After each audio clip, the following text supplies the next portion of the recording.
पूजनीय संत समाज, देवियों और देवताओं,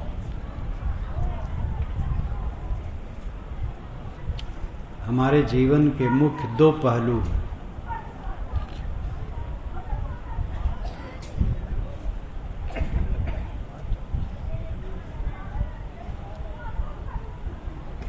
एक व्यवहार है, दूसरा परमार्थ है।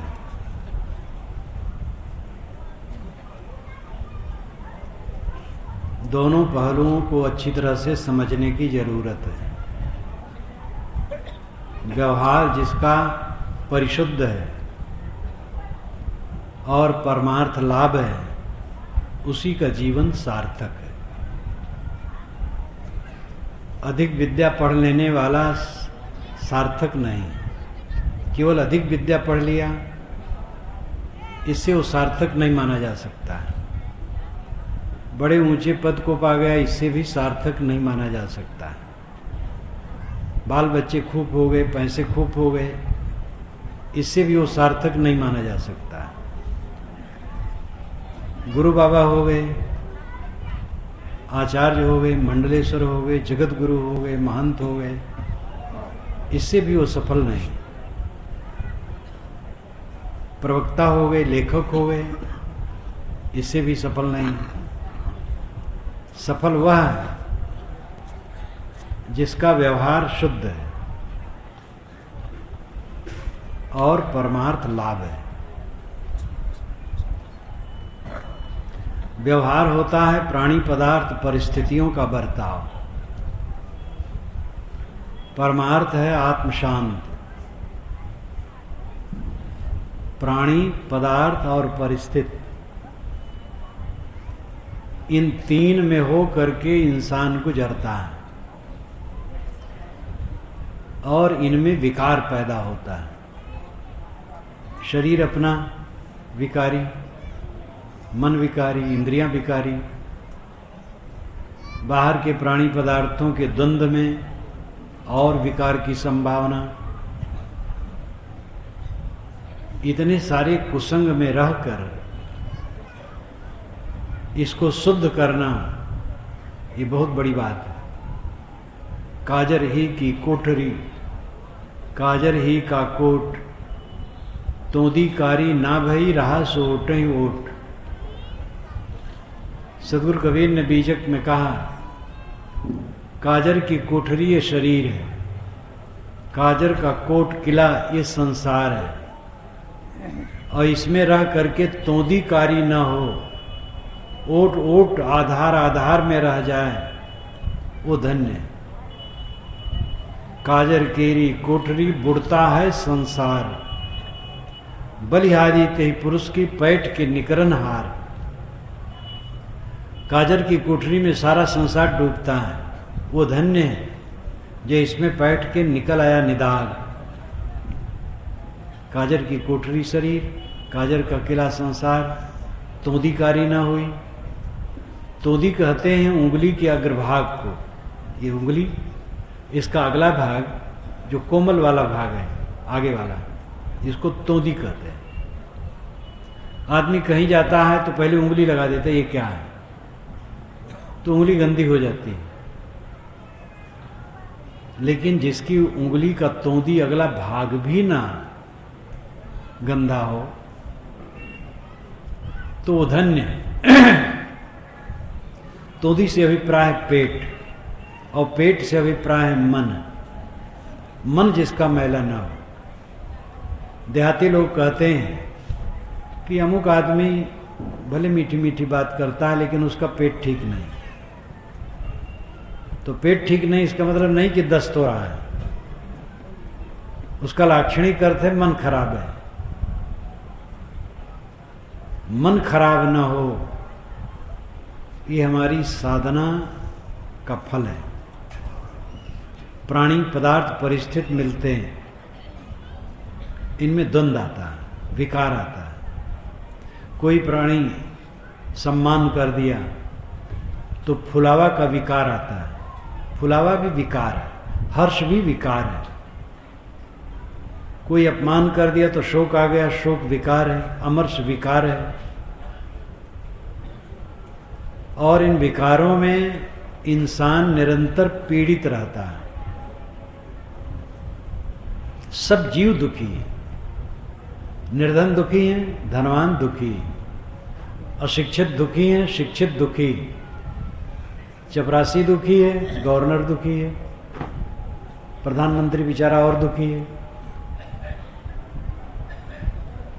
गृहस्थ दुखी हैं, वेशधारी भी दुखी है।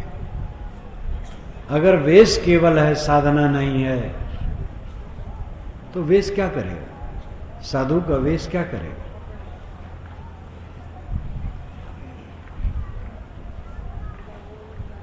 अनादिकाल का कोढ़ है अविद्या सबके मन में।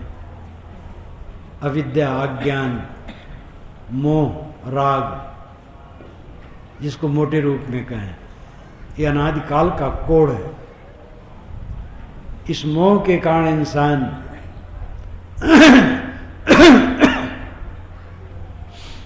इंद्रिय मन को लंपट करता है,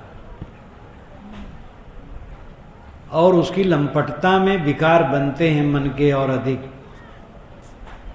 और मन के विकार जितने इकट्ठे होते हैं उतनी पीड़ा बढ़ती है। दुनिया की हविस, अनेक ख्वाहिशें, भोगों की ख्वाहिशें जितनी बढ़ेंगी पाप उतना बढ़ेगा। मनुष्यों के साथ में सुंदर व्यवहार उतना घटेगा। श्री राम और भरत का बंधुत्व इसीलिए रहा क्योंकि दोनों ने लोभ त्याग दिया राज्य का। श्री राम को राज्य मिला, लेकिन फिर लौटाया गया।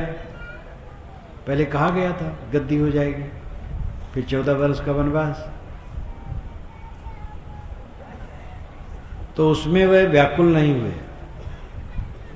वाल्मीकि रामायण में आया है कि राम को शोक नहीं हुआ।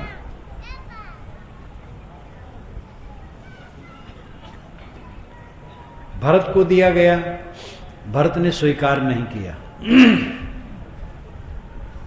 दोनों ने त्याग प्रदर्शित किया तो उत्तम आदर्श स्थापित हुआ। इसके उल्टा कौरव पांडव में हुआ। दोनों राज्य चाहे और उसी छीना झपटी में जो युद्ध हुआ, जो विनाश हुआ, कितनी अतिशयोक्ति है, कितनी यथार्थता है। लेकिन गलत आदर्श का एक नमूना 2 महाकाव्य हमारे देश के हैं। रामायण भ्रातृत्व का और महाभारत भ्रातघाती युद्ध का महाकाव्य। यद्यपि महाभारत में ज्ञान की बहुत बातें, गीता उसी में है। महाभारत में बहुत ज्ञान की बातें हैं, लेकिन जो महाभारत का सार है वो है भ्रातृत्व, भ्रातघाती युद्ध। और रामायण का सार है भ्रातृत्व, भाईचारे का सुंदर बर्ताव। त्याग से ही सुंदर बर्ताव संभव है। पति पत्नी में कटुता इसीलिए आती है क्योंकि पति बहुत कामना वाला या पत्नी बहुत कामना वाली, ख्वाहिशें पूरी नहीं होती हैं तो आपस में टुटन होती है। एक साथ रहते हुए भी जलते रहते हैं, एक दूसरे की बुराई में लगे रहते हैं, पीड़ित रहते हैं। नाना कामनाएं अगर पत्नी के मन में है, पति कहां से संतुष्ट कर पाएगा? और पति की कामनाएं लंबी लंबी हैं, पत्नी कितनी सेवा कर पाएगी? पूज्य बन करके बैठ जाने में कुछ लगता है? सबसे सेवक धर्म कठोरा, ये भरत जी ने कहा। जब वह रथ छोड़ करके पैदल चलने लगे, श्री राम के से मिलने चित्रकूट जा रहे थे, तो लोग कहे कि बैठ लीजिए, घोड़े पर बैठ लीजिए, रथ में बैठ लीजिए। तो उन्होंने कहा सिर भर जाऊं, सिर भरी जाऊं उचित असमोरा। सबसे सेवक धर्म कठोरा। सिर के बल मुझे जाना चाहिए था, लेकिन वैसा नहीं कर सकता। सेवक धर्म सबसे कठोर है। पूज्य बन करके बैठ जाने में क्या लगता है? सेवक धर्म कठोर है। तो पत्नी की ख्वाहिश, पति की ख्वाहिश, पिता की ख्वाहिश, पुत्र की ख्वाहिश, भाई की ख्वाहिश, गुरु की ख्वाहिश, शिष्य की ख्वाहिश, कहीं भी संबंध में संबंध को विकार ग्रस्त करती है ख्वाहिश। और जितनी ख्वाहिशें हैं इस ढंग की, वो कल्याणकारी नहीं। अपनी इच्छाओं को देखने की जरूरत है। इच्छा और आवश्यकता ये दो चीजें हैं, दो भावनाएं, दो स्थितियां। आवश्यकता की पूर्ति अपने आप होती है और इच्छा की पूर्ति कभी पूरी नहीं हो सकती। थोड़ी मोड़ी होती है बस, फिर अधूरी रह जाती है। इच्छा की निवृत्ति होती है, पूर्ति नहीं। और आवश्यकता की पूर्ति होती है। कड़ी भूख लगी है, जरूर भोजन मिल जाएगा। आप हाथ पैर मारते रहिए जहां रहिए था। निकम्मा न रहे, आलसी न रहे। आलसी और निकम्मे का भी पेट भरता है, लेकिन वो अच्छा नहीं। परिश्रमी रहे। और जठर ज्वाला में जरूर कुछ खाद्य सामग्री छोड़ने को मिलेगी। तन पर कुछ कपड़े मिल जाएंगे और सोने की जगह मिल जाएगी। आवश्यकता की पूर्ति हो जाती है, इच्छा की पूर्ति नहीं होती है। इच्छा की निवृत्ति होती है। इच्छा को हम छोड़ सकते हैं, इच्छा को पूरी नहीं कर सकते। जहां पूरी लगती है वो एकाएक लगती है, फिर एक इच्छा पूरी होने पर अनेक इच्छाएं खड़ी हो जाती हैं और इच्छा के जाल में आदमी भटकता रहता है। जन्म मरण का प्रवाह ये इच्छा और तृष्णा के कारण ही है। और जन्म मरण के प्रवाह को छोड़ दो। इस जीवन में देख लो, अनुभव करके, इच्छा के वशी आदमी नाचता रहता है और इच्छा पर संयम करने वाला संतुष्ट रहता है। हम जिन प्राणी पदार्थ और परिस्थितियों में हो करके गुजरते हैं, उनमें अगर हमारे जीवन में समरसता नहीं है तो सुख नहीं है। पत्नी से सुंदर बर्ताव नहीं, पति से सुंदर बर्ताव नहीं, माँ बाप से सुंदर बर्ताव नहीं, संतान से सुंदर बर्ताव नहीं, पड़ोसी से सुंदर बर्ताव नहीं, कैसे सुख शांति होगी?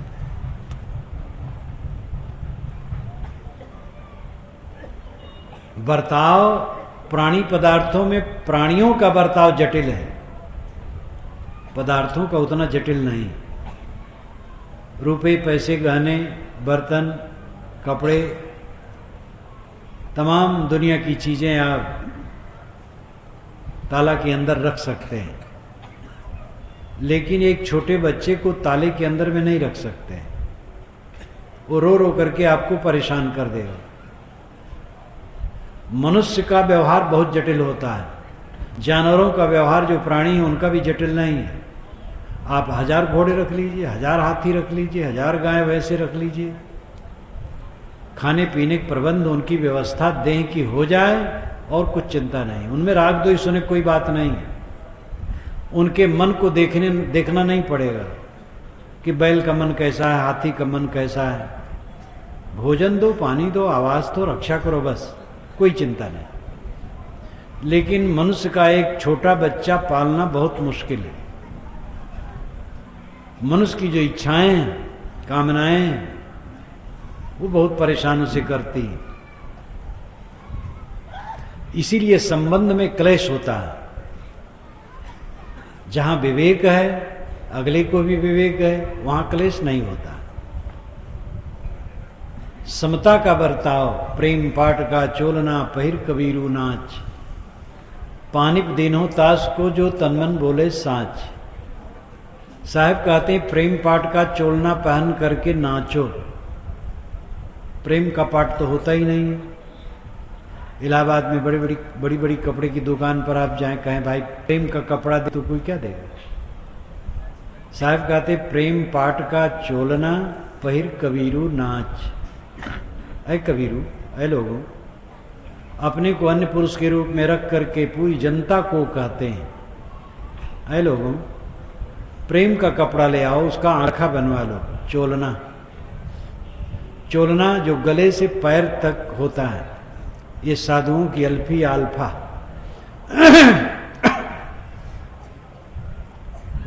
प्रेम पाठ का चोलना पहिर कबीरू नाच, इसका लाक्षणिक अर्थ है सारा काम प्रेम पूर्वक करो, जीवन प्रेममय हो जाए, कोई क्लेश नहीं। दुकान पर बैठो, जितने ग्राहक आए प्रेम का बर्ताव करो, समझो ये भगवान भगवती और देवी देवता आए, तो उन्हें ठगने की जरूरत नहीं होगी, धोखा नहीं देने की जरूरत होगी। उचित मुनाफा लो, उनकी सेवा करो और आपकी भी सेवा होगी। अगर आदमी दूसरे को ठगे बिना रहे तो जीवन गुजर होगा और बहुत सुख से रहेगा। दूसरे को ठगने में हमें विश्वास है, हम आपको ठगते, आप हमें ठगते हैं, एक दूसरे को ठगने में लगे हैं। धार्मिक लोग भी ठगते हैं, चमत्कारी बातें करके ठगना ही है। जितनी चमत्कारी बातें कही जाती हैं वो ठगने के लिए, वर्गलाया जाता है, बौद्धिक शोषण किया जाता है, आदमी के मन में भ्रम डाला जाता है। एक ने एक से कहा महाराज परेशानी हमारे घर में बहुत है, व्यापार भी घट गया है, आमदनी घट गई है, लड़के बीमार रहते हैं। तो उन्होंने आंख मूंद करके कहा, हाँ तुम्हारे घर में बहुत पहले जब ये मकान बना था, नहीं बना था, इस जमीन में एक हत्या हो गई थी, वही वो शैतान बन करके रहता है और वही तकलीफ देता है, और इसलिए भाई उसके लिए उपाय करना पड़ेगा। तो देखा जाता है कि आदमी कैसा है, अगर धनी है तो ज़्यादा लंबी लिस्ट बनती है, सामान्य है तो छोटी लिस्ट बनती है। पहले उसको धोखा दिया जाता है, पहले बौद्धिक शोषण किया जाता है, फिर आर्थिक किया जाता है, शारीरिक तक किया जाता है। भूत प्रेत नाम की कोई चीज कहीं है ही नहीं, ये केवल भ्रम है। आप कहेंगे किताब में लिखा है, किताब में तो पता नहीं क्या क्या लिखा है। भूत प्रेत की बात वेद में भी है, अथर्व वेद में तो झाड़ फूक जंतर मंतर कुल है, लेकिन उसमें ज्ञान की भी बातें हैं, व्यवहार की बातें हैं। हमें नीरछीर विवेकी होना पड़ेगा। वेद तो अब आ गया है, वेद क्या कहते हैं, ये लोग जितना अनुमान किए थे, जिल्द बनाए थे, दोपहर तक में ही खत्म हो गए। मैं जब यहां से जा रहा था दोपहर के बाद तो पूछा तो कहे खत्म है, वो फिर बन जाएगा, छपा है, जिल्द बन जाएगी। पूरा वेद आप पूरे चारों वेदों का भाव एक ही जिल्द में समझें। 121 संदर्भों में बताया गया है सब। वेद जो सबसे पुराना ग्रंथ केवल भारत का नहीं विश्व का है। मैक्स मूलर ने भी ऋग्वेद की भूमिका में इसको स्वीकारा है। ऋग्वेद के सायण भाष सहित ऋग्वेद पर उन्होंने काम किया और 2 बार अपने जीवन में छपाया। दशम मंडल की भूमिका में शायद मुझे याद है, वहीं उन्होंने लिखा है। जो कुछ उन्होंने लिखा है इंग्लिश में लिखा है, लेकिन एक मंत्र उन्होंने वाल्मीकि रामायण से पाठांतर करके रखा है। इंग्लिश में जो वहाँ भाव है उसका अर्थ यह है कि दुनिया की प्राचीन पुस्तक और पुरानी बाइबिल से भी प्राचीन दुनिया की प्राचीन पुस्तक, वो न केवल आर्यों की, पूरी मानवता की है। और हम कह सकते हैं कि यावत अस्तासंद गिरयः सर्तस्य महीतले तावत ऋग्वेद महिमा लोकेश प्रचरिष्यति। ये वाल्मीकि रामायण के बाल कांड में है।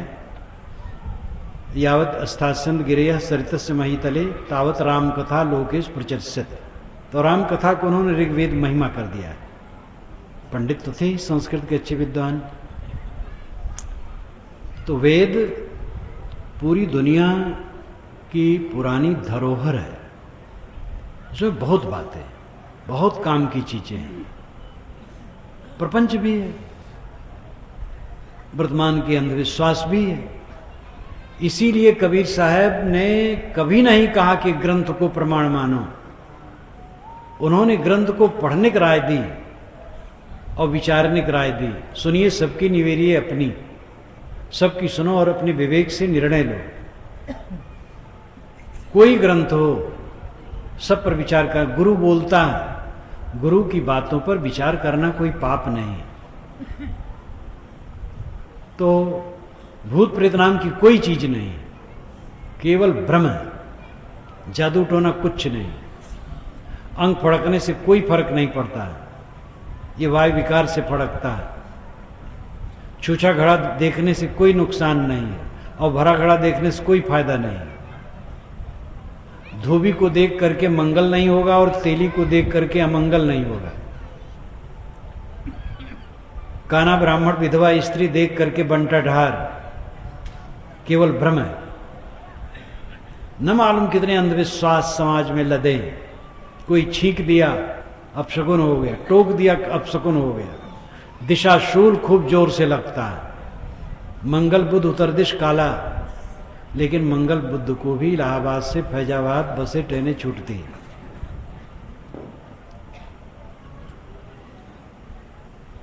अज्ञान से और आदमियों को गुमराह करने की दृष्टि से, दो दृष्टियों से अंधविश्वास फैला है। कई बातें तो अज्ञान से फैली हैं। फैलाने वाले बेचारे स्वयं क्षम्य हैं, उनको विवेक नहीं। और कई जगह तो ऐसा है, वो जानते हैं कि ये कुछ नहीं है, दुनिया को धोखा देते हैं। चमत्कारी बातें जितनी सब दुनिया को धोखा देने के लिए है, चाहे वो किसी के साथ जुड़ी हो। दुनिया के बड़े बड़े पुरुष जो कहलाने वाले हैं, नाम कहां तक लिया जाए, जिस किसी के भी नाम से अगर चमत्कारी बातें जुड़ी हैं तो ये भक्तों की लीला है। भक्तों ने सब गड़बड़ाया। इंद्र वेद का सबसे बड़ा देवता है। ऋग्वेद सबसे पुराना और बड़ा वेद है। ऋग्वेद में 1/4 में इंद्र की महिमा है और काव्य ऐसा सुंदर है कि इंद्र का व्यक्तित्व निखर करके सामने आ गया है और लगता है इंद्र कोई व्यक्ति है, महान बलवान देवता, युद्ध का देवता। लेकिन इंद्र नाम का कोई व्यक्ति ऐसा नहीं हुआ है। इंद्र सूर्य है। एकम सद विप्रा बहुधा वदन्ति। एक सद को विप्र लोग अनेक ढंग से कहते। एक सद आदित्य, उसी को इंद्र, अग्नि इत्यादि कहा गया। यह वायव्य शक्ति है, विद्युत शक्ति है, प्राकृतिक शक्ति है इंद्र। ये वेदों को पढ़ने वाला अच्छी तरह से जान सकता है। वेद पर मैंने लंबा प्रकरण लिखा है, वेद क्या कहते हैं मैं। अब वेद में इंद्र की बड़ी महिमा थी, तो पीछे वाले जितने मत निकले सब इंद्र को झुकाने की चेष्टा किए।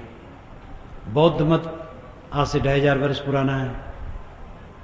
बौद्धों ने लिखा, त्रिपिटक में, त्रिपिटक के अंदर है जो त्रिपिटक है, विनय पिटक, सुत्त पिटक, धम्म पिटक, एक एक पिटक में कई पुस्तकें। पिटक नाम पिटारी, और ये सब पाली भाषा में है। ये ईसा के जन्म के 10 वर्ष के पूर्व से लेकर 30 वर्ष पूर्व तक, या 40 समझ लो, कुल 20-30 वर्ष के अंदर में ये सब बने। यानी महात्मा बुद्ध के निधन के 500 वर्ष बाद। इसलिए उसमें नमक मिर्च भी खूब लगा है, महिमाएं, चमत्कार। एक उदाहरण दूं, लिखा है कि महात्मा बुद्ध रात के प्रथम पहर में भिक्षुओं यानी साधुओं को उपदेश करते थे। दूसरे प्रहर में देवताओं को, स्वर्ग से देवता आते थे, तो बुद्ध की सेवा में आनंद रहते थे। भिक्षुओं के बैठने के लिए प्रबंध कर लेते थे, देवताओं को देख नहीं पाते थे तो तथागत स्वयं उसका प्रबंध बैठाने कर लेते थे। देवताओं का उपदेश कर दिए, देवता चले गए, तब इंद्र आया। तो इंद्र आया तो बड़े डरते डरते तथागत बुद्ध के दरवाजे पर पहुंचा और दरवाजे का एक तरफ पल्ला पकड़ करके चिपक के खड़ा हो गया, डर बस, क्योंकि जरा टाइम बेटाइम हो गया था। तो एक यक्षिणी निकली, उसने कहा आप गलती किए, देर में आए, भगवान बुद्ध अब शयन में चले गए हैं, कल आइएगा, टाइम से आइए। तब वो बेचारा चला गया। वेद का इंद्र, क्या समझते हो, वेद का बड़ा देवता इंद्र भगवान बुद्ध के सामने कांपता था। ये बौद्धों का अपना चक्कर है। तो हमारे गोस्वामी जी का कम चक्कर है। सूख हाड़ ले भाग सठ, उन्होंने तो कहा इंद्र सठ है, सूखी हड्डी लेकर के भागने वाला कुत्ता। पूरे मानस में उन्होंने इंद्र को बहुत गाली दी। इंद्र की महिमा एक जगह की है, 1000 नेत्रों से वो राम सीता का विवाह देख रहा था। उसके शरीर में 1000 नेत्र थे। क्यों? कहानी आप जानते हैं, सुने होंगे। अहिल्या के साथ ने उसने खराब काम किया था तो शाप हुआ, तेरे शरीर में 1000 भग हो जाए। तो बहुत गिर गया बेचारा, तो क्षमा कर दिया गया, तो वो 1000 नेत्र हो गया। ये सब विकृतियां वेद में आया है कि उसके 1000 नेत्र हैं। उसका अर्थ है सूर्य के 1000 किरणें हैं, वही उसके नेत्र हैं। इंद्र वेद में कहीं पतित नहीं है। इंद्र वायव्य शक्ति है, प्राकृतिक शक्ति है, लेकिन व्यक्तित्व तो उसमें निखरा है। वेदों का कोई देवता अनैतिक नहीं है, लेकिन पुराणों का देवता खूब अनैतिक बना दिया गया। सभी लोगों ने इंद्र को घसीटा है, इंद्र को नीचा दिखाया। वेद सबसे पहले है और वेद का बड़ा देवता है इंद्र। तुम क्या समझते हो, तुम्हारा बड़ा देवता हमारे गुरु के सामने कांपता था, हमारे श्री राम के सामने हाथ जोड़े रहता था, वैष्णव कहते हैं। शिव जी बेचारे गिड़गिड़ाते थे श्री राम के सामने। जब लंकापुरी से श्री राम जी चले हैं अयोध्या के लिए विजय करके, तो शिव जी आए हैं, वो कहे हैं कि आपका जब राज्याभिषेक होगा तब मैं देखने आऊंगा। बहुत बेचारे दीन बन करके, जैसे कोई नावबारी हो। वाल्मीकि रामायण में कहीं भी शिव जी राम के भक्त नहीं है, राम शिव जी के भक्त हैं। वाल्मीकि रामायण में राम शिव जी के भक्त हैं, लेकिन शिव राम के भक्त नहीं। किंतु पूरे मानस में गोस्वामी जी ने शिव को राम का भक्त बनाया। ऐसे सब जगह की लीला है। पौराणिक कबीरपंथियों ने कहा कबीर का चेला, कबीर के चेले संसार के समस्त गणमान्य पुरुष हैं। राम, कृष्ण, हनुमान, ईसा, मूसा, मोहम्मद, कौन उनका शिष्य नहीं है। रावण अहंकारी था, वो नहीं हुआ था, लेकिन मंदोदरी चेली हो गई थी। और इतना बढ़िया ग्रंथ है कबीर मंसूर, विशाल ग्रंथ। उसका लेखक परमानंद, वेद का उदाहरण, बाइबिल का उदाहरण, और इतना बुद्धिमान कि गजब। पहली बार जब मैं पढ़ा आश्चर्यचकित रह गया। जो कबीर साहब नहीं जानते हैं वह कबीरपंथी जानते हैं। जो श्री राम नहीं जानते वो श्री राम उपासक जानते हैं। जो महात्मा बुद्ध नहीं जानते वो बौद्ध जानते हैं। और इसी प्रकार नाम श्री कृष्ण का ले लो, और का ले लो, जहां तक ले पाओ ले लो। अपने महापुरुषों के मुंह में डाल डाल करके लोगों ने निकाला है। गोस्वामी जी ने श्री राम से कहलवाया, सब मम प्रिय सब मम उपजाए। सब सारी सृष्टि मुझे प्रिय, क्योंकि सबको मैंने ही बनाया है। वाल्मीकि के राम ये नहीं जानते। कहीं भी पूरी वाल्मीकि रामायण में श्री राम नहीं जानते हैं कि मैं दुनिया का मालिक हूं। लक्ष्मण भी नहीं जानते, सीता भी नहीं जानती, हनुमान जी भी नहीं जानते हैं, भरत नहीं जानते हैं, कोई नहीं जानता है। आत्मानम मानुसम मन्ये रामम दशरथात्मजम, ये राम के मुख से वाल्मीकि रामायण में कहलवाया गया है, मैं मनुष्य हूं, मेरा नाम राम है, मैं दशरथ का लड़का हूं। गोस्वामी जी ने राम के मुख से ही राम को परमात्मा कहला डाला है। कबीर पंथी, पौराणिक कबीर पंथियों ने कबीर के मुख से ही कबीर को दुनिया का हर्ता कर्ता कहला डाला है। श्री कृष्ण उपासकों ने श्री कृष्ण महाराज को दुनिया का हर्ता कर्ता कहला डाला है। वेद में श्री कृष्ण हैं जो एक क्रांतिकारी है। छांदोग्य उपनिषद में श्री कृष्ण हैं जो एक जिज्ञासु, घोरांग्रस ने उनको ज्ञान दिया था। सांदीपन, गर्गाचार्य, घोरांग्रस, 3 गुरु थे उनके। गर्गाचार्य उनके परिवार के गुरु थे, पुरोहित रूप में। सांदीपन शिक्षा गुरु थे और घोरांग्रस आध्यात्मिक गुरु थे। और जीवन यज्ञ का उपदेश उन्होंने दिया था श्री कृष्ण को। आगे चल करके श्री कृष्ण के विषय में सब कहा गया। हर मत में, देश में, विदेश में, कहीं भी कोई देख लो, सब जगह चमत्कारी भावना, दैवी कल्पना, मनुष्य को मनुष्य नहीं रहने दिया गया, देवता गढ़ा गया। और देवता गढ़ा गया, वहीं सांप्रदायिकता का जहर फैला, क्योंकि हमारा पुरुष देवता है और दूसरे पुरुष देवता नहीं है। इसलिए मुक्ति, गति और स्वर्ग हमारे यहां, दूसरे यहां नहीं। ये सब भ्रम। तो उदार बनने की जरूरत है। बौद्धिक शोषण धार्मिक लोग करते हैं, बौद्धिक शोषण करके फिर आर्थिक और शारीरिक भी करते हैं, लेकिन धर्म का यह लक्षण नहीं। न्याय की बात बताना धार्मिकों का कर्तव्य है। धर्म नियम है।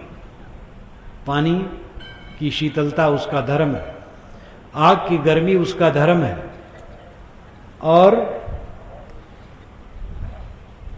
पृथ्वी की कठोरता उसका धर्म है, वायु की कोमलता उसका धर्म है, आत्मा का ज्ञान उसका धर्म है। अपनी अंतरात्मा की कसौटी पर कस करके आचरण करना, धार्मिक जीवन बनाना है। शील, करुणा, क्षमा, दया, संयम, त्याग, मन पर निगरानी, मन को विकारी न बनने दो, ये आपकी बहादुरी होगी। विकारी बना, दुखी बना। अगर सुख चाहते हो तो इसको विकारी न बनने दो, ये धर्म है। पूजा करना, नमाज पढ़ना, ये संप्रदाय की बात है, ये भी अच्छा है, उसी के लिए कि मन निर्मल हो। और मन निर्मल ना हो तो पूजा नमाज का मतलब कुछ नहीं है। उससे बढ़ करके कि हमारा ही महापुरुष दुनिया का हर्ता करता है या ईश्वर का दूत या अवतार है और दूसरे का नहीं है, क्योंकि एक हो गए तो दूसरा कैसे होगा, यही गड़बड़ी आती है। धार्मिक लोग भटकाते हैं। धार्मिकों को ये भटकाना बंद करना चाहिए। ये घर जोड़ने की माया है। हमारा पंथ बढ़े, हमारा समाज बढ़े, शिष्य परंपरा बढ़े, धन बढ़े, इसलिए जालसाजी की बात की जाती है। व्यापारी, वकील और राजनेता, ये तीनों अपनी झूठाई के लिए बदनाम हैं, और धार्मिक लोग अपनी झूठाई से प्रशंसित हैं। ये जितना झूठ बोले उतनी उनकी प्रशंसा होती है। लंबी चौड़ी बातें जो हैं, जो प्रकृति विरुद्ध है, सृष्टि क्रम विरुद्ध है, विश्व सत्ता के नियमों से विरुद्ध है, वो सारी बातें गलत है। वैसा कहीं नहीं होता है। जितने महापुरुष दुनिया में हुए हैं सब केवल मनुष्य थे और कुछ नहीं थे। हम आप जैसे मनुष्य थे। उनकी प्रतिभाएं बड़ी थी, उन्होंने बड़ा काम किया। अपने देश काल परिस्थिति के अनुसार उन्होंने समाज को रास्ता दिखाया, वे सब हमारे सिर मुकुट। मैंने कल भी कहा था, आज भी कहा, कल कहा था, परसों भी कहा था, अब आज भी कह रहा हूं, श्रद्धा की समग्रता की जरूरत है। हम कबीर के अनुगामी हैं, कबीर प्यारे हैं, श्री राम वैसे प्यारे हैं, श्री कृष्ण वैसे प्यारे हैं, हजरत मोहम्मद वैसे प्यारे हैं, संत ईसा वैसे प्यारे हैं, महात्मा बुद्ध महावीर वैसे प्यारे हैं, स्वामी दयानंद और विवेकानंद वैसे प्यारे हैं। और वैसे नाम कितने लिए जाएं? ये धरती के रत्न हैं, ये महापुरुष सभी प्यारे हैं। उनका देश अलग रहा, काल अलग रहा, परिस्थितियां अलग रहीं, और जैसी उनकी सूझबूझ रही उन्होंने समाज को सत प्रेरणा दी।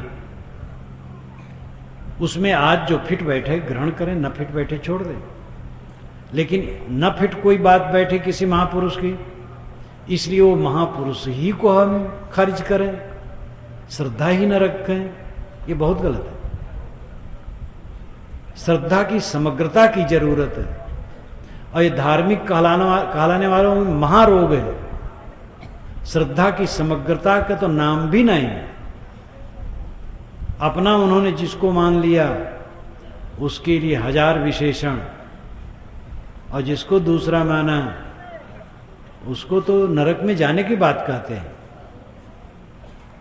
केवल हमारे मत वाला स्वर्ग में जाएगा और दूसरे में सब नरक में जाएंगे।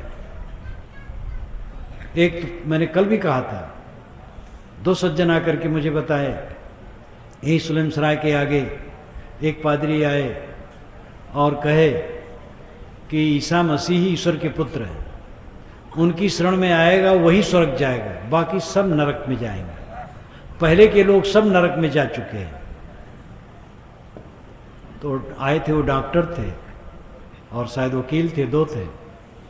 तो कहे मैंने राम कृष्ण बुद्ध महावीर कबीर और कितने नाम लिए जाएं, ये सब है, वो सब नरक में गए। और आज भी सब जाएंगे, जो ईसा की शरण में नहीं जाएगा सब नरक में जाएगा। लेकिन तो यही मुल्लाओं से पूछो वही बात कहेंगे, और राम उपासकों से पूछो तो यही तो लीला सबकी है, किसी गरम किसी नरम। जो पुनर्जन्म नहीं मानते उनका थोड़ा सांप्रदायिकता गर्म रहती है, जो पुनर्जन्म मानते उनकी सांप्रदायिकता नरम रहती है। जो पुनर्जन्म नहीं मानते, एक बार स्वर्ग और नरक मानते हैं, तो जो मानते हमारे मत में है वो स्वर्ग में जाएगा, दूसरे मत वाला नरक में जाएगा, चाहे दूध का धोया हो तो भी नरक में जाएगा। जो पुनर्जन्म मानते वो कहते हैं कि नहीं हमारे मत वाला स्वर्ग में जाएगा, मोक्ष में जाएगा, दूसरे मत वाला भी स्वर्ग में जा सकता है लेकिन मोक्ष नहीं पाएगा। मोक्ष तब पाएगा जब हमारे मत में आएगा, और किसी जन्म में हमारे मत में आए तो मोक्ष पा सकता है। तो पुनर्जन्म मानने वालों की सांप्रदायिकता नरम होती है, पुनर्जन्म न मानने वालों की सांप्रदायिकता गर्म होती है, लेकिन दोनों की सांप्रदायिकता ही है। स्वर्ग नरक तो अपने मन की बात है, बंध मोक्ष अपने मन की बात है, वो संप्रदाय की बात नहीं है। आप कबीर से जुड़े हैं कि राम से कि मोहम्मद से कि ईसा से, जिससे जुड़े हैं बहुत बढ़िया। मन निर्मल करें स्वर्ग है, मन मैला करें नरक है।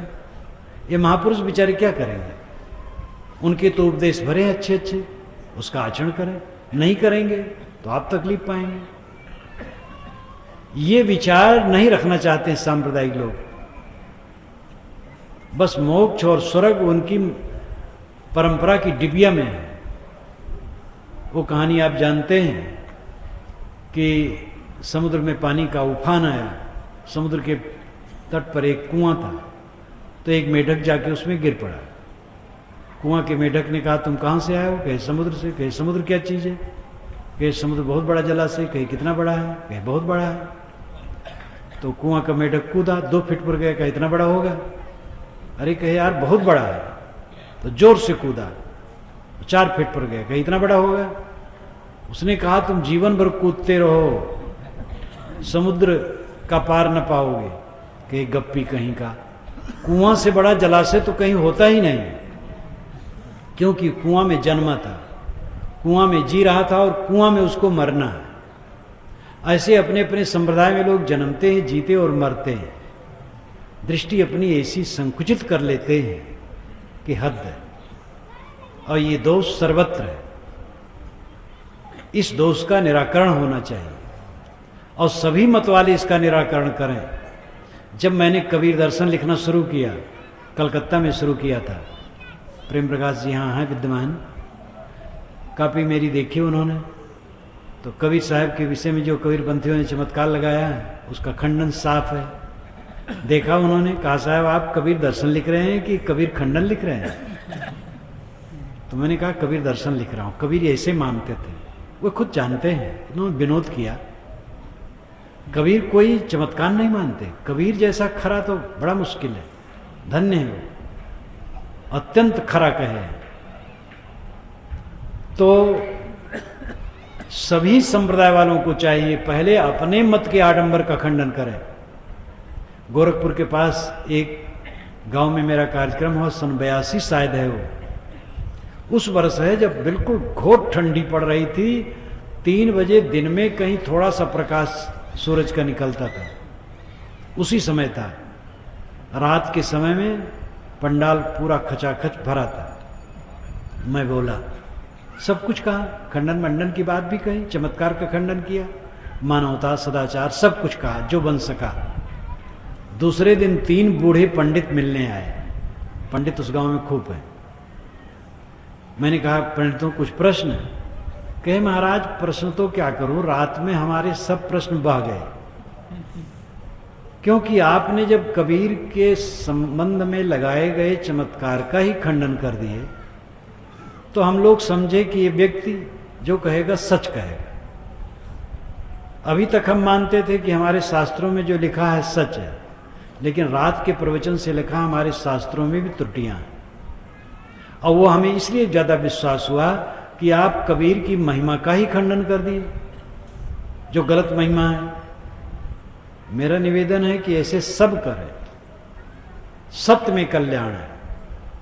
कितने ऐसे मत के साधु हमसे कहते हैं कि आप सारी खरी खरी बातें गृहस्थों के बीच में बता देते हैं, आप व्यवहारिक नहीं हैं। इसका मतलब गृहस्थों को गुमराह रखना चाहिए।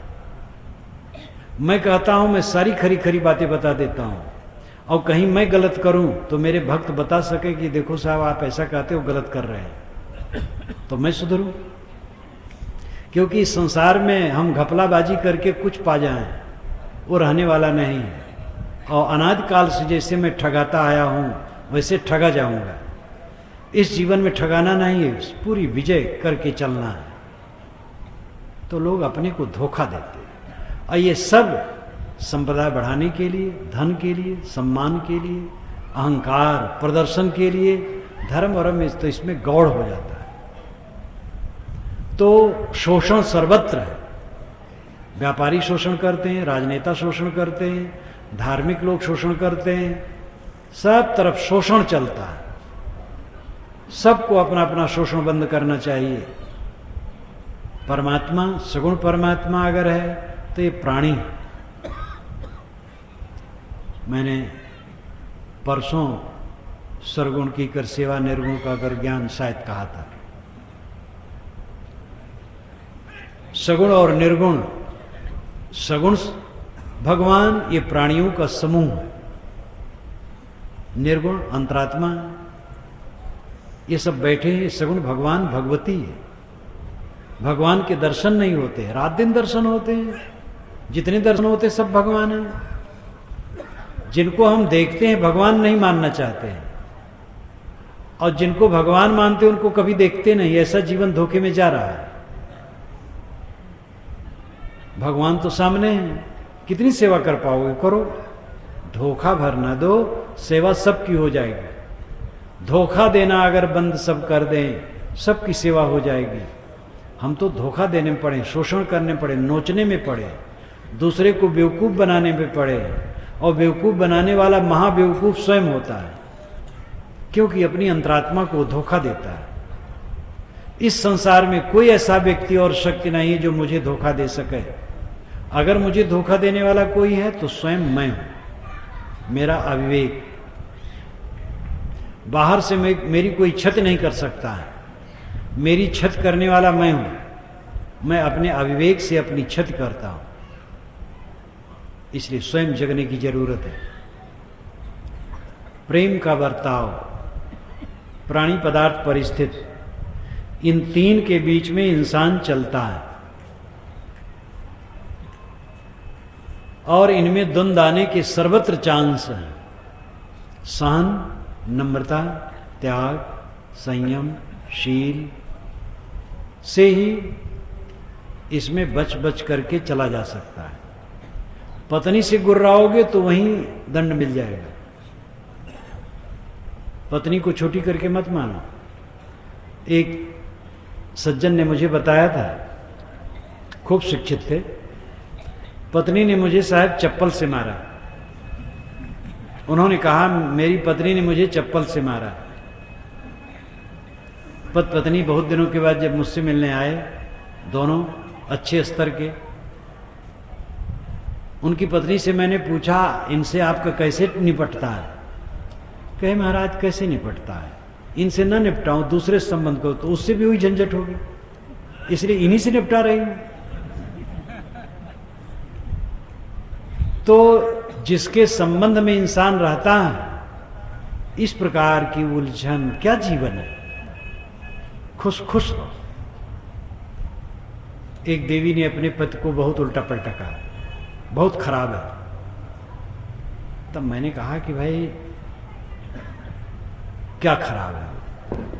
कहे महाराज गुस्सा उनको बहुत है। मैंने कहा कि जिससे उनको गुस्सा आए वैसा न बोलो, वैसा काम न करो। कि वाह साहब आप भी वही बात बता रहे हैं, गुलाम बन जाओ। मैंने कहा गुलाम बने बिना काम बन नहीं सकता है। हम स्वतंत्र हैं, स्वतंत्रता में परतंत्रता है, परतंत्रता में स्वतंत्रता। सड़क में चलें, परतंत्र रहें, बाएं चलें। हम स्वतंत्र, दाएं चले चाहे बाएं चलें तो रगड़ जाएंगे। माँ बाप के परतंत्र रहें, गुरु के परतंत्र रहें, आपका कल्याण हो। हाँ, माँ बाप और गुरु गलत कहें तो ऐसा काम न करें। निवेदन कर दे, पिताजी, गुरुजी, माँ जी, ये बात ठीक नहीं, लेकिन तो भी उनके प्रति श्रद्धा रख। आजकल श्रद्धा घट रही, पढ़ाई लिखाई बढ़ रही है, पढ़ाई लिखाई में गर्मी आती, बिला वजह गर्मी। पढ़ाई लिखाई क्या है? सांकेतिक चिन्ह और काल्पनिक रूढ़ियां, सारी भाषाएं काल्पनिक रूढ़ियां, सारी लिपियां सांकेतिक चिन्ह, सारे ग्रंथ शब्दावलियां। इसको रट करके कोई बड़ा नहीं हो गया, इसको रट करके वस्तुओं को जानने जनाने की सुविधा हो जाती है बस। लेकिन 4 अक्षर पढ़े और अहंकार बढ़ा। माँ बाप की बात लोग मानना छोड़ रहे हैं, लड़कियां मनमानी कर रही हैं। प्रेम विवाह आजकल बहुत चला है। ये प्रेम विवाह रोग का घर है। माँ बाप भी देखें, लड़की लड़का भी देखें और विवेक करके सर्वसम्मत से विवाह करें। विवाह गृहस्थी में एक धर्म संस्कार है, मुख्य रीढ़ है उसकी। और अगर वो शुरू ही में कट हो गई वो रीढ़, तो जीवन भर वो खटकेगी और सुख नहीं रहेगा। बिना सर्वसम्मत के, बिना विवेक के विवाह होगा। लड़की और लड़के विवाह में जुड़ते हैं तो 2 परिवार ही नहीं, 2 परिवार का लंबा संबंध जुड़ता है। नाना, काका, मामा, फूफा, कौन कौन, मामा के मामा। तो इस प्रकार 2 परिवारों का एक 2 परिवारों की एक लंबी श्रृंखला जुड़ती। और अगर विवाह में समरसता नहीं, समता नहीं, समझबूझ करके नहीं, तो कटे कटे मियाँ बीबी अपना अहंकारी बने बैठे रहे। और मियाँ बीबी भी अंत में वो कटुता के घर हो जाते हैं। जवानी में जवानी की लालच कितने दिन का है? जवानी में एक दूसरे के शरीर को देख करके आकर्षित होते हैं। ये चमक दमक बहुत क्षणिक है। जिस स्त्री या पुरुष को देख करके स्वर्ग की कल्पना होती है, उसी पत्नी में आगे एक दूसरे को देख करके नरक की कल्पना करते, देखना नहीं चाहते। और इस प्रकार आपात रमणीय वस्तुओं को देख करके पागल होने का परिणाम अंत में रोना। तो शिक्षा बढ़ रही है लेकिन दुख बढ़ रहा। टीबी ने भयंकर रोग पैदा किया, इतना विकार पैदा किया। केबल टीवी ने तो और भयंकर नुकसान किया। जितना इसका विस्तार होता जाएगा उतना ही आदमी की नैतिकता का पतन होता जाएगा। और बूढ़े बूढ़े लोग सुनता हूं, देखते रहते हैं 1-1 बजे तक, और जवानों की तो लीला ही अलग है। एक शहर में था, लोग बैठे थे, जवान भी थे, 50-60 वर्ष के भी लोग थे। कहे महाराज 6 घंटा 8 घंटा समय पिछड़ गया। हम लोग करीब करीब 2-3 बजे सोते हैं और करीब 9 बजे उठते हैं दिन में। तो ये सब स्वास्थ्य के लिए भी बहुत अहितकर है। शाम को जल्दी खाना चाहिए, खाने और सोने में समय होना चाहिए, अंतर होना चाहिए, कम से कम 2 घंटे का समय हो तो बढ़िया। और बन सके तो 9-10 तक सो जाना चाहिए। 10 तक तो सो ही जाना चाहिए, बन सके 9 तक सो जाना चाहिए। सुबह जल्दी जगना चाहिए, 6 घंटे तो सोना चाहिए इंसान को जो मेहनती है। लेकिन वो सब बिगड़ रहा है, खान पान बिगड़ रहा है। अब तो पंडित कहलाने वालों में शराब और मुर्गी के अंडे और मुर्गा इतना बढ़ रहा है, ब्राह्मण नामधारियों में कि हद है। बड़े बड़े विश्वविद्यालयों में जिसमें ब्राह्मण कितने प्रोफेसर हैं, बहुत विकृति आ रही है। शराब इतनी सरल होती जा रही है कि क्या कहा जाए। इसीलिए धन बढ़ रहा है और सुविधाएं बढ़ रही हैं और मनुष्य का चित्त विकार ग्रस्त होता चला जा रहा है, अशांत, पीड़ित, उद्वेगित। तो व्यवहार बढ़िया नहीं है, सुंदर व्यवहार होना चाहिए। आप अपने घर को स्वर्ग मानो और घर के सदस्यों को देवी देवता भगवान भगवती मानो, उनके साथ सुंदर बर्ताव करो, सूखी रोटी और नमक खाओ, लेकिन आपस में प्रेम से हो तो घर स्वर्ग, और मेवे मलाई हैं और प्रेम नहीं है तो घर नरक है। और ये भी ध्यान दो कि मेवे मलाई कोई बहुत बढ़िया चीज नहीं है। भोजन में बढ़िया चीज है अन्न पानी योग। साहब ने कहा अन्न को पानी में, सब्जी को पानी में पका के खा लो बस। भारतवर्ष वालों की जीभ, हमारे भारतवर्ष के लोगों की जीभ बड़ी लंबी लंबी है।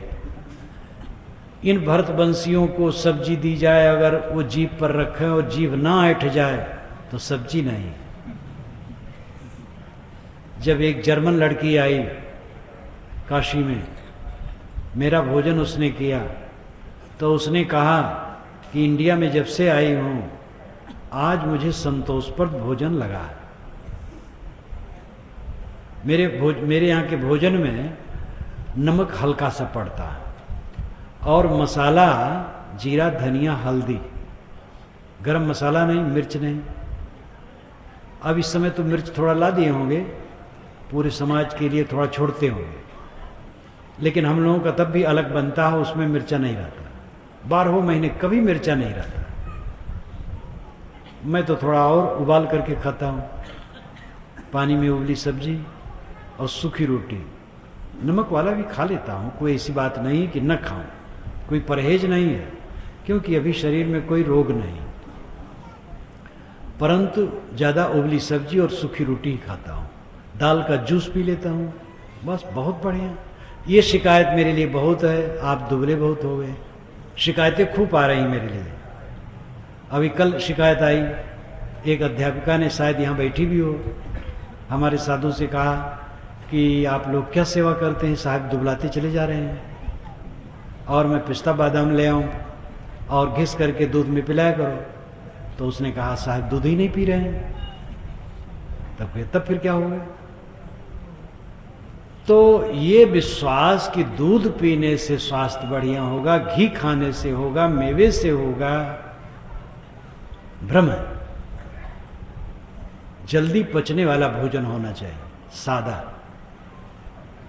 कड़ी भूख लगने पर खाओ और संतुलित खाओ, जम करके न खाओ। पेट साफ रहेगा, टट्टी साफ होगी, ताजगी रहेगी, मांस और चर्बी ज्यादा नहीं बढ़ेगा, लेकिन स्वास्थ्य बढ़िया रहेगा और स्फूर्ति रहेगी, ताकत रहेगी, सब कुछ बढ़िया रहेगा। चर्बी और मांस, गांधी जी कहते थे आपके शरीर में ज्यादा चर्बी है, इसका मतलब आप जो अतिरिक्त खाते हैं उसी का फल वो है, वो अतिरिक्त खाना छोड़ दीजिए। तो कुछ सादा गोदा मिल जाए खाने के लिए, सोने की जगह मिल जाए, थोड़ा तन ढकने के लिए वस्त्र मिल जाए, दुनिया काम हो गया। अब जिसके लिए आए हो वो काम करो। ये मानव जीवन में किसके लिए आया? परम शांत निर्भय जीवन, सुखी जीवन बिताने के लिए। आप क्या चाहते हैं? आपके सामने भय न आए, कष्ट न आए, कोई पीड़ा न आए, कोई संताप न आए। लेकिन इस शरीर में रह करके क्या ऐसा संभव है? शरीर में रोग लग सकता है, हमारा प्रिय व्यक्ति हमारे सामने बिछुड़ सकता है, रात दिन होता है, व्यापार में घाटा हो सकता है, खेती का नुकसान हो सकता है, बाढ़ बूढ़ा से हो जाता, भूचाल से हो जाता है, अपमान हो सकता है। आप अपमान वाला काम नहीं किए लेकिन अपमान हो सकता है। ऐसे लोग हो सकते हैं अपमान करें। शरीर में परिवर्तन है, उसको कोई रोक नहीं सकता है। इन सबको कौन रोक सकता है? लेकिन इन स्थितियों में हो करके भी आप बिल्कुल सुखी रह सकते हैं अपने मन पर विजय करने पर। जब इंद्रियों पर हम विजय कर लेंगे, मन पर विजय कर लेंगे, भोगों की लालसाएं छोड़ देंगे। पहले तो भोगों की लालसाएं कम करो। जितना भोगों पर विजय होती जाएगी, जितनी इंद्रिय लंपटता और मन की लंपटता खत्म होती जाएगी, उतना दुख खत्म होता जाएगा। दुनिया क्या है? वियोग में पीड़ित होने की क्या जरूरत है? कोई नई बात है? एक साधिका आई मेरे पास, वो गृहस्थ रहते हुए साधिका थी, उसका पति मर गया था। मैंने कुशल पूछा, भावुक होने लगी। मैंने कहा भावुक मत हो, भावुक होगी तो तुम्हारा पति जी करके खड़ा नहीं हो जाएगा। जो है सो है, गया सो गया, भावुक मत हो। फिर स्थिर हो गई। मैंने कहा था तो रोना शुरू कर देती, लेकिन ये बिल्कुल स्थिर हो गई। लोग तो रोते और रुलाते हैं। किसी का अगर छोटा बच्चा मर गया तो ये देवियां आकर के कहेंगी, अरे बहनी रो ना, दुनिया झूठ है, कुछ है धारा। लेकिन क्या कहें, वो लड़के की आंखें तो जैसे आम की फांक, बस फिर जोर से रो। तो कहे बहनी कुछ दुनिया में धारा है, सब झूठ है। लेकिन बच्चा तो बोलता था टाएं टाएं।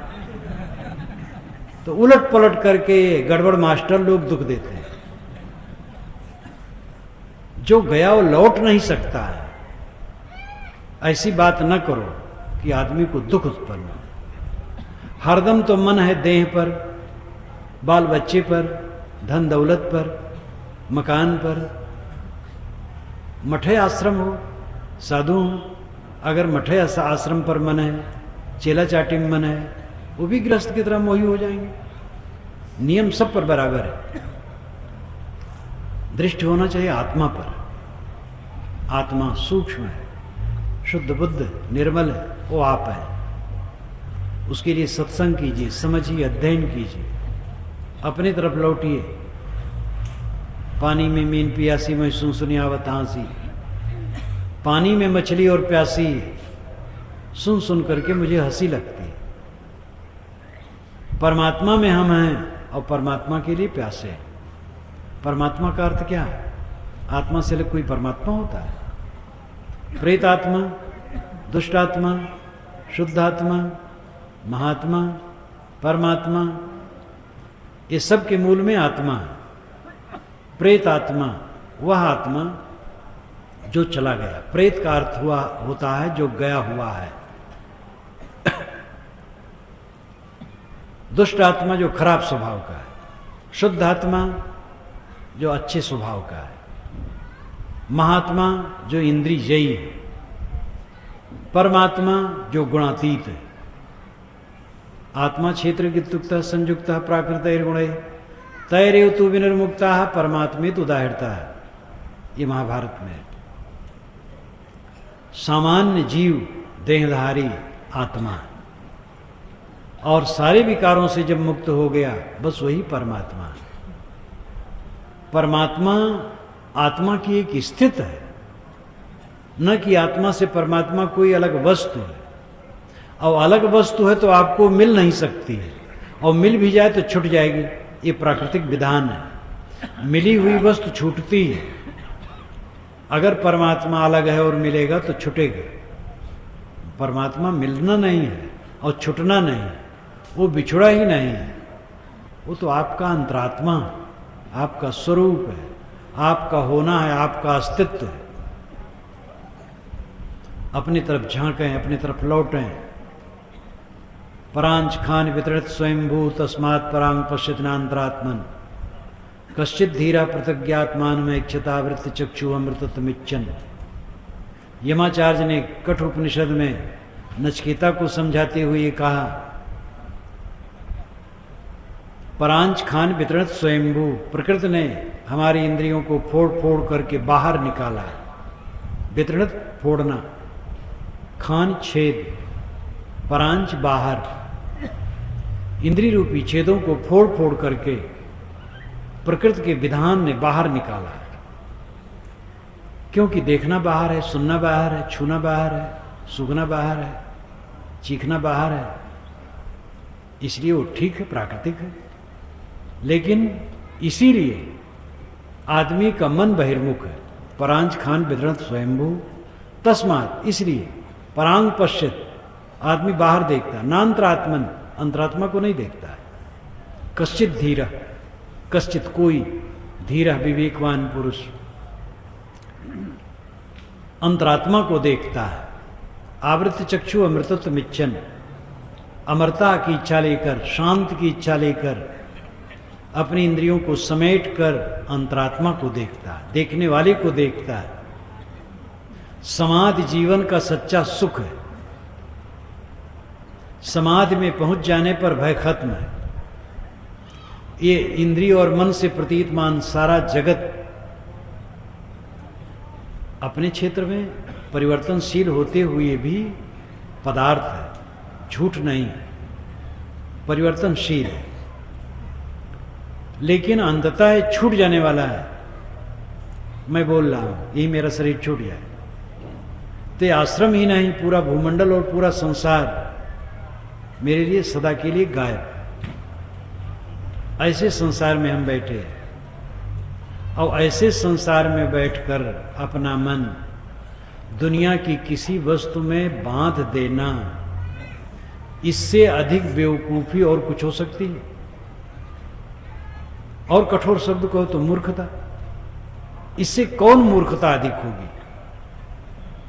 जो अचानक छोड़ देना है, शरीर छुटा और सब गया, ऐसे जगत में हम बैठे और ऐसे होता है। बड़ों बड़ों का होता, छोटों छोटों का होता, कोई बचता नहीं।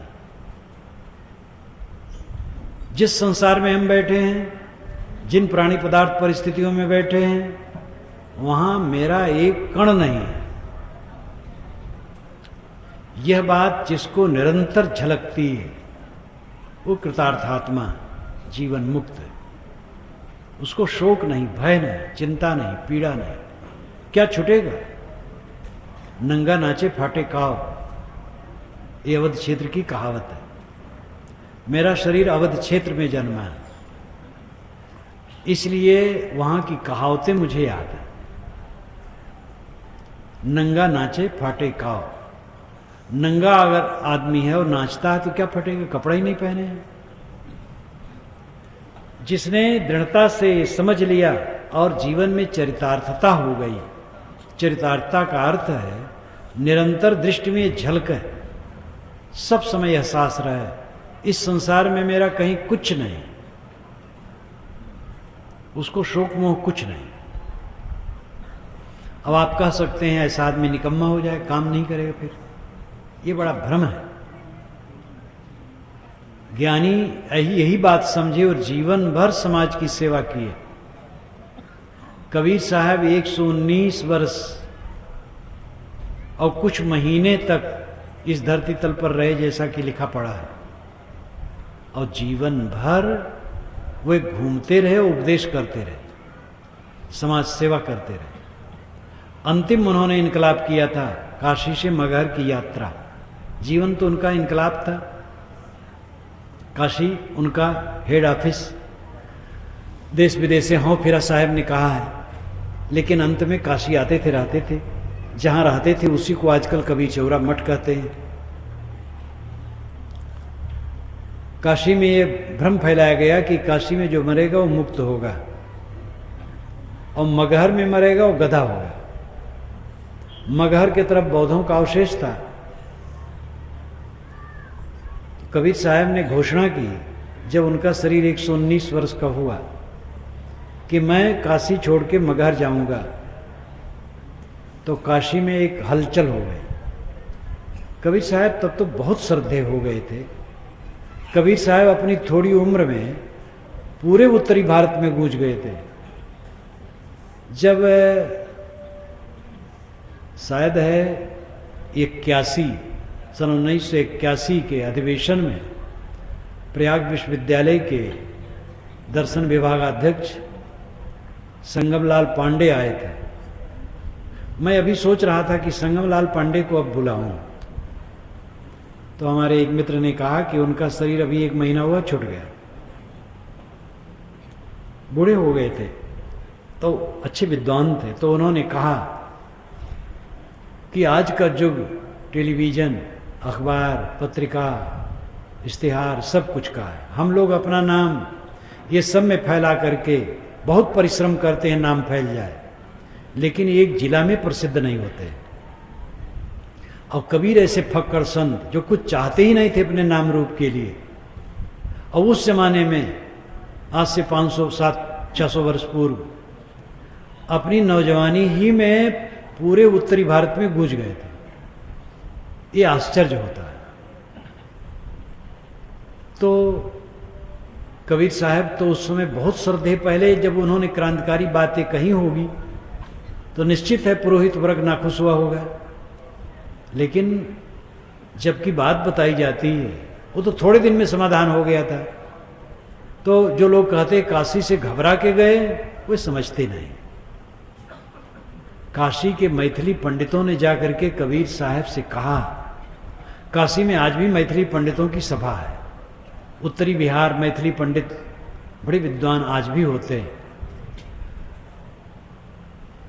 सर्वदर्शन कानन पंचानन वाचस्पत मिश्र ये मिथिला के ही थे, जो शंकराचार्य के वेदांत भाष्य पर जिन्होंने भाष्य लिखा, तब उत्तरी पंडितों ने स्वीकारा।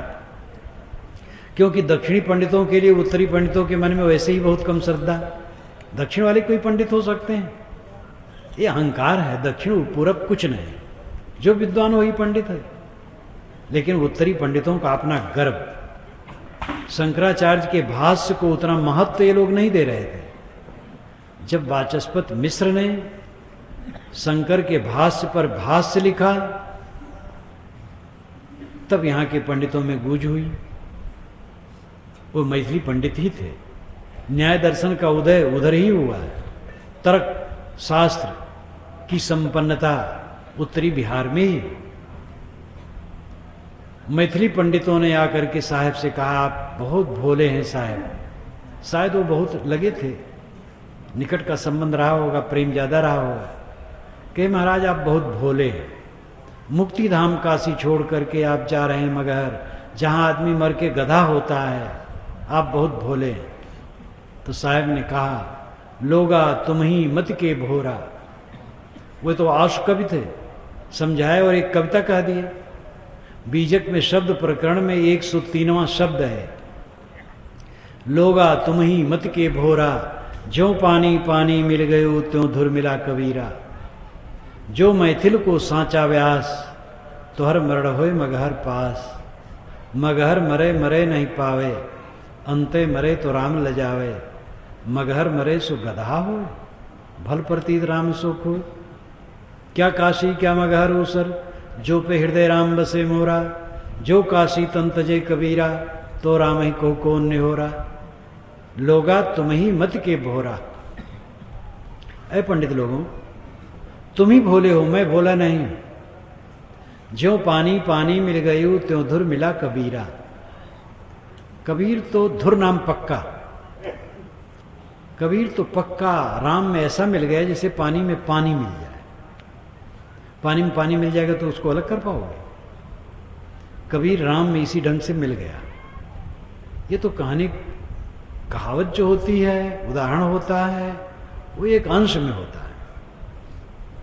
अगर किसी किसान ने जाकर के खेत में देखा मिट्टी, हलवाहक से कहा वाह भाई मिट्टी कमाई तूने खूब की, तो हलवा जैसा मिट्टी लगती है, तो इसका मतलब थोड़े है कि उसको खाने लगो। उदाहरण एक अंश का होता है। मिलना दो वस्तुओं में होता है। कबीर ये नहीं मानते थे राम अलग है मैं अलग हूं। मिलने का मतलब है अपने में लौट आना। जो पानी पानी मिल गयू त्यों धुर मिला कबीरा। जो मैथिल को सांचा ब्यास, तो हर मरण होए मगहर पास। साहब कहते अगर तुम मिथिला के सच्चे पंडित हो तो तुम्हारा मरना मग पास होना चाहिए। पंडितों ने कहा क्यों? तो उन्होंने कहा मगहर मरे मरे नहीं पावे, अंते मरे तो राम लजावे। जो मगहर में मरेगा वो मरने नहीं पाएगा, अमरत्व पाएगा। और मगहर छोड़ के मरेगा तो राम को लज्जित करेगा। तो पंडितों ने कहा महाराज ठीक, एक अंधविश्वास हम लोगों का, एक अंधविश्वास आपका। हमारा अंधविश्वास है कि काशी में मरने से मुक्ति, आपका अंधविश्वास है मगहर मरने से मुक्ति। लेकिन कबीर कच्चे तागे से नहीं बने थे। उन्होंने कहा मगहर मग रास्ता हर ज्ञान। अय पंडितों, मगहर में मरो, ज्ञान मार्ग में मरो, काशी में नहीं। मगहर जगह में नहीं। मगहर मरे मरे नहीं पावे। जो मगहर में मरता, ज्ञान मार्ग में मरता, वो अमृत पाता है। मगहर आशु कवि और शब्द शिल्पी कबीर साहब दोनों थे। कितना बढ़िया शब्द जोड़ दिया उन्होंने। मगहर, मग रास्ता हर ज्ञान। ज्ञान के मार्ग में मरो, काशी में मर के मुक्ति नहीं मिलेगी। उत्तरायण दक्षिणायन मार्ग बताया गया। दक्षिणायन के समय में जो मरेगा वो मुक्ति नहीं पाएगा, उत्तरायण में मरेगा वो मुक्ति पाएगा। इसका अर्थ होता है, उत्तरायण का अर्थ है जीवन का परिपक्व अंश, दक्षिणायन है जीवन का पहला अंश। जीवन का पहला अंश कच्चा होता है और साधना करते करते जब परिपक्वता हो जाती है तो उत्तरायण पक्ष है। परिपक्व ज्ञान में मोक्ष है, कच्चेपन में नहीं। ये सूरज उत्तर चल रहा है उसमें मुक्ति, ऐसा कुछ नहीं। लेकिन लाक्षणिक बातों को जो वैदिक साहित्य में कहा गया है उसका लोग शब्दार्थ करके गड़बड़ा देते हैं। तो साहब कहते मगहर मरे मरे नहीं पावे। जो मगहर में मरेगा वो अमृत पाएगा। मगहर है ज्ञान मार्ग, अंतय मरे तो राम ले जावे। और ज्ञान मार्ग छोड़ करके काशी अयोध्या प्रयाग में मर करके मुक्ति चाहेगा तो राम को लज्जित करेगा। राम का महत्व उसने नहीं समझा। मगहर मरे सो गधा होए, भल प्रतीत राम सुख हुए। जो मगहर में मरेगा गधा हो जाएगा। राम पर विश्वास आपको नहीं है क्या? राम बड़ा है कि मगहर बड़ा है? पंडित आए थे कबीर को डाउन करने के लिए और पंडित डाउन हो गए। कबीर ने कहा बतलाओ राम बड़ा है कि मगहर? अब मगहर में मरने से आदमी गधा होता है तो मगहर बड़ा है। साहब कहते मैं राम में लीन हूं, मगहर क्या करेगा? क्या काशी क्या मगहर ऊसर, जो पे हृदय राम बसे मोरा। मेरे हृदय में राम की स्थित है तो काशी मगहर ऊसर जमीन में क्या फर्क पड़ता है? जो काशी तंतजे कबीरा, तो राम ही को कौन निहोरा। अगर कबीर काशी में छोड़ करके मुक्ति की कल्पना करता है तो राम भजन का क्या मतलब ठहरा? और साहब चल दिए। वो जमाना नहीं था कि वाराणसी स्टेशन पर आकर के टिकट कटा लिए, ट्रेन में बैठे और गोरखपुर होते हुए मगहर पहुंच गए। वो जमाना था या तो पैदल चले होंगे या तो बैलगाड़ी इत्यादि बैठ के चले होंगे, काफी लंबा रास्ता है। इतनी कठिनता का रास्ता उस जमाने में कबीर साहब बुढ़ापा में गए, ये उनका अंतिम आंदोलन था। अंधविश्वास पर जीवन भर लड़ना उनका था। अध्यात्म का पक्ष, हम चाहे जो पा जाएं संतुष्ट नहीं हो सकते। धनी हो जाओ, ऊंचे पद पर चले जाओ, बड़े बाल बच्चे वाले हो जाओ, बहुत चेले वाले हो जाओ, गुरु बाबा बन जाओ, प्रवक्ता बन जाओ, लेखक बन जाओ और मठाधीश बन जाओ, आचार्य मंडलेश्वर जगत गुरु बन जाओ, राष्ट्रपति बन जाओ, संतोष न पाओगे। ये सब संतोष का साधन है ही नहीं।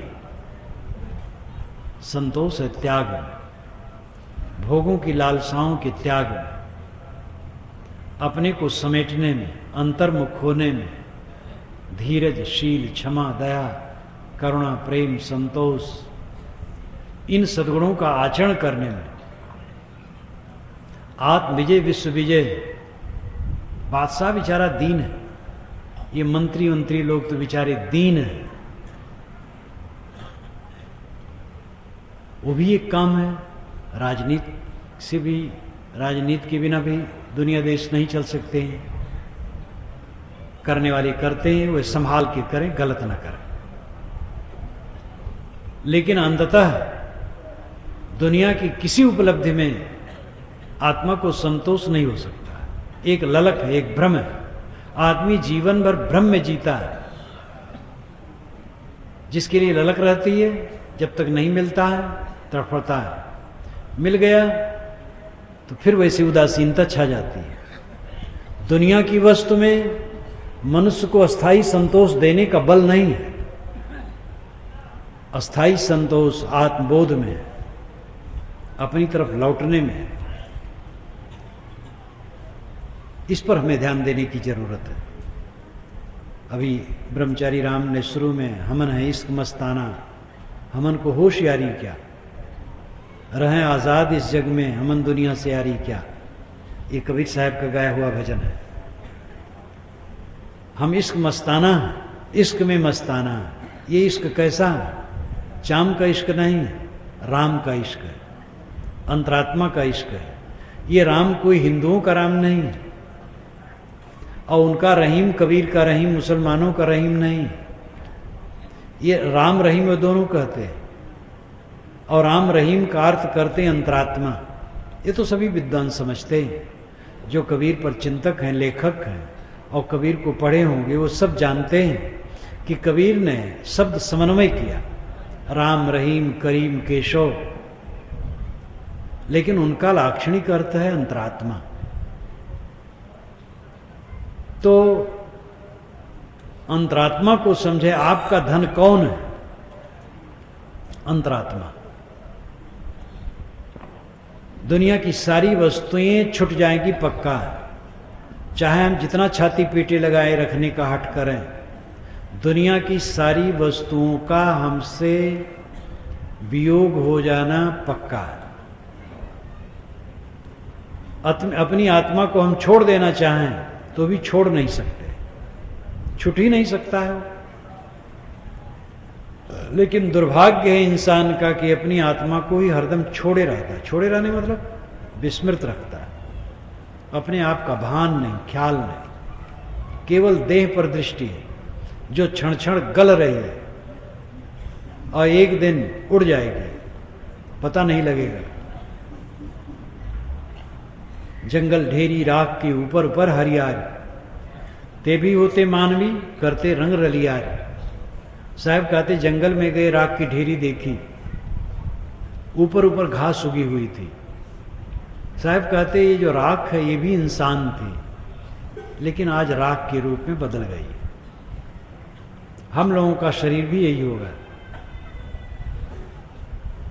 ढेर मिट्टी का हर आदमी बाद मरने के होता यही, या तो तुरबत बनेगी जमी पर या चिताओं में जलना पड़ेगा। इसमें दो राय नहीं। गंगा के किनारे आना है, इसलिए हम लोगों ने सोचा पहले ही गंगा के किनारे आश्रम बनाओ। गंगा के किनारे आना है, कोई किसी को छुटकारा नहीं। करो रे मनवा दिन की तदबीर, जब जमराजा आन पड़ेंगे नेक धरत नहीं धीर। मुंगरिन मार के प्राण निकासत नैनन भरी है नीर। भव सागर एक अगम पंथ है नदी बहत गंभीर। नाव नबेरा लोग घनेरा केवट है बेपीर। घर तिरिया अर्धंगी बैठी मात पिता सुतबीर। माल मुलुक को कौन चलावे संग न जात शरीर। लेके बोरे नरक कुंड में व्याकुल होत शरीर। कहें कबीर न राजहूं चेतो माप होत तकसीर। करो रे मनवा दिन की तदबीर। उस दिन की तदबीर के लिए किसी चिंता नहीं। मौत को याद नहीं करना चाहते, भुलाना चाहते हैं। कोई मौत की बात की याद करे, चुप कहो, चुप हो जाओ, अशुभ बात कर रहे हो। आजकल तो धनी लोग शहरों में, अब तो देहात में भी ये रोग फैलेगा, क्योंकि शहरों के रोग से देहात भी ग्रसित होता जा रहा है। धनी लोग विवाह वर्षगांठ मनाते हैं। एक 85 वर्ष का बूढ़ा विवाह वर्षगांठ मना रहा था, तो लोग कहते थे ये मूर्खता दिवस मना रहा। विवाह को भूलना चाहिए कि उसकी याद करनी चाहिए, मौत की याद करनी चाहिए, राम की याद करनी चाहिए। मौत की तरफ ये शरीर निरंतर बढ़ रहा है, उसकी याद करनी चाहिए। इस जीवन की सफलता, पूर्ण शांत, पूर्ण निर्भयता। अभी शरीर छूटने का अवसर आए तो मुझे कुछ न लगे कि कुछ छूट रहा है। इतना पक्का मन, ये अभ्यास पर है, ज्ञान पर है, अभ्यास पर है। ज्ञान हो और इसका अभ्यास हो। जब ऐसी दृढ़ता हो जाए, उसी को हम कृतार्थात्मा कहते हैं, निर्भय। जब शरीर जाए, वो विवेक से शरीर को पहले छोड़ देता है, केवल व्यवहार करता है। मैंने बीच में कहा था कि जिनको ये भ्रम होता है कि ऐसा कोई भाव रखेगा तो सेवा कर ही नहीं पाएगा, वो भूल में। विवेकवान सेवा नहीं छोड़ते। मैं ही अगर कोई सर्विस करता होता तो आज से 10 वर्ष या 12 वर्ष पूर्व ही सेवा मुक्त हो गया होता। लेकिन आज भी मैं सेवा मुक्त नहीं हो रहा हूं। 70 की उम्र हो गई, 71 चालू है और अभी भी रिटायरमेंट नहीं है। कैसे सेवा छोड़ दी जाती है? ये भ्रम है। मोह छोड़ दो तो माताएं तुरंत प्रश्न दागती है कि बच्चों की सेवा कैसे करेंगे। मालूम होता मोह से सेवा कर रहे हैं। मोह से नहीं, कर्तव्य से सेवा करो। एक जीव आ गया है आपके बीच में। नारी पुरुष मग मध्य में धरत जीव तह दे। जीव राही है और राह क्या है? माँ बाप। उसके बीच में देह धर लिया तो वह नर नारी समझते मेरा बच्चा है और है राही। पाल पोस दो, शिक्षित कर दो, अपने तरफ से उसके लिए अच्छे संस्कार दो। आगे जो करेगा सो करेगा। मन न बांधो उसमें, मन बांध करके पीड़ा। बालक केरी धाय जो आपन जानत ना है। साहब ने कहा धनी घरानों में बच्चों को पालने के लिए नौकरानियां आती जिनको धाय कहा जाता है। वे बच्चे का प्यार करती, उपटन करती, दूध पिलाती, खिलाती। लेकिन नौकरी छोड़ के जाने लगती हैं, उनको कोई कष्ट नहीं, समझती मेरा नहीं। इस संसार में जब तक हम और आप ऐसा नहीं रहेंगे, दुख झेलेंगे। गृहस्थ लोग हैं, अपने बच्चों में मोह करें, वे दुखी होंगे। अगर मैं अपने शिष्यों में मोह करूं तो मैं भी दुखी होऊंगा। आप लोगों के तो 1, 2, 3, 4 बच्चे होंगे, कोई शूरवीर के 10-15 बच्चे होते हैं। एक घर में मैं गया था, वो घर में बैठाने ले गए तो पूजा करने लगे, तो बाल बच्चों की लाइन जो लगी, मैंने कहा तुम्हारे कितने बच्चे हैं? तो अपनी पत्नी से कहा सुनती है रे कुल कितने हैं? तो कहे साहब 14 हैं। तो कहा साहब रात में बच्चों को गिन लेती हूँ, वो 70 ऊपर पैदा हुए। तो कोई भंडार घर में सो गया है, कहीं बाहर सो गया है, कोई खाट के नीचे ही सो गया है, कोई कहीं सो गया है। तो सबको ला करके बिस्तर पर एक तरफ से लटा देती हूँ, गिन लेती हूँ, तब सोती हूँ। तो ऐसे शूरवीर कम होते हैं, और ऐसी शूरवीरता दिखाने की जरूरत नहीं है। एक ही बच्चा पालो पोसो, उनको ठिकाने लगाओ, बाल विवाह, शादी विवाह, घर द्वार, उसी में आपकी मट्टी पलीद हो जाएगी। और जितना बनाओ बढ़ाओगे उतना दुर्दशा भोगने के सिवा और क्या है। सरकार भी कहती जनसंख्या ज्यादा है, अगर कोई न शादी करे संयम से रहे और अच्छा है। तो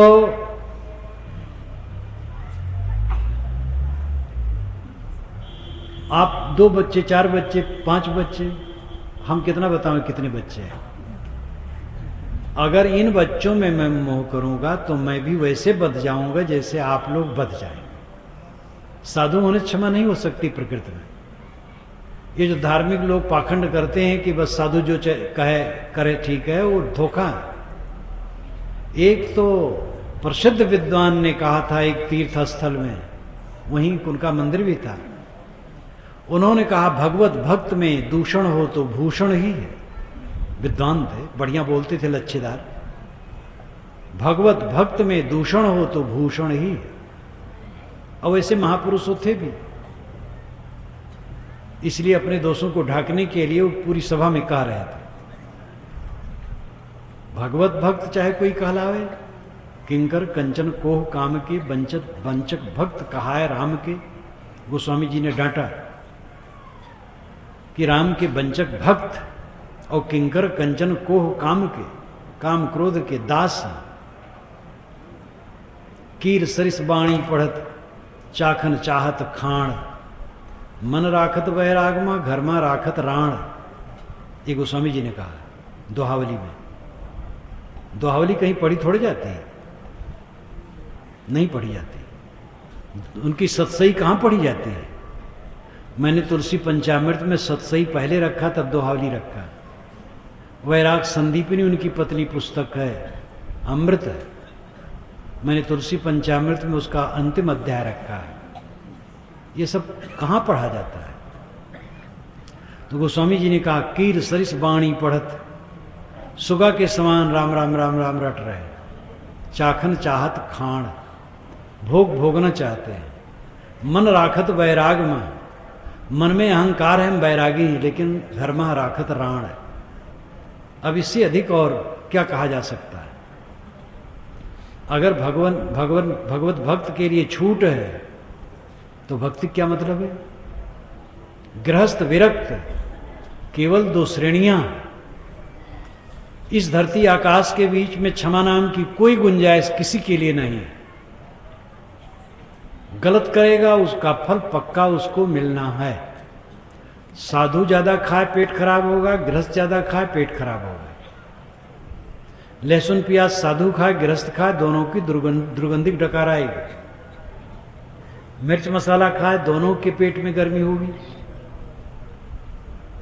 इसलिए इसमें कोई लिए क्षमा नहीं है। अगर ज्ञानी पाप करता है तो ज्ञानी की निंदा करने वालों को फल होता है, और ज्ञानी पुण्य करता है तो ज्ञानी के सेवा करने वालों को मिलता है। ऐसा भी लिखा गया है। ये भी धोखा है। भक्तों को वर्गलाने के लिए और निंदकों को भयभीत करने के लिए किया गया है, और भटकाने के लिए, अपना भी भटकने के लिए। ज्ञानी पाप करेगा उसका फल उसे मिलेगा। ज्ञान होने से कुछ फल नहीं है जब तक पाप न छोड़े। पुण्य करेगा उसका असर उस पर रहेगा। पुण्य सकाम भाव पूर्वक करेगा तो बंध जाएगा, निष्काम भाव पूर्वक करेगा तो निर्बंध रहेगा। सारी प्रक्रिया हमारे जीवन की हमारे ऊपर होती है। कल थोड़ा सा मैंने कहा था, जो कुछ हम कर्म करते हैं उन कर्मों के हम खुद जिम्मेदार हैं। हमसे कोई कर्म करवाता नहीं है, कोई प्रेरक नहीं हमारे ऊपर की कर्म करवावे।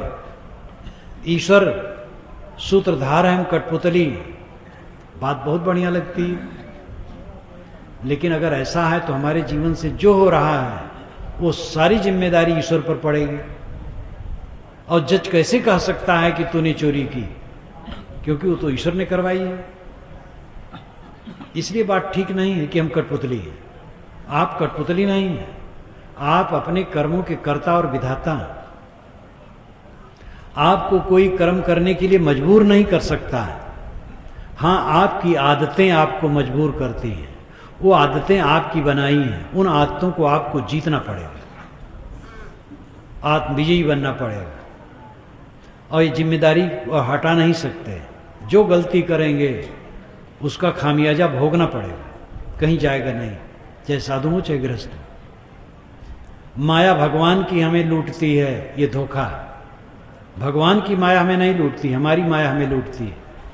हमारे मन का मोह माया।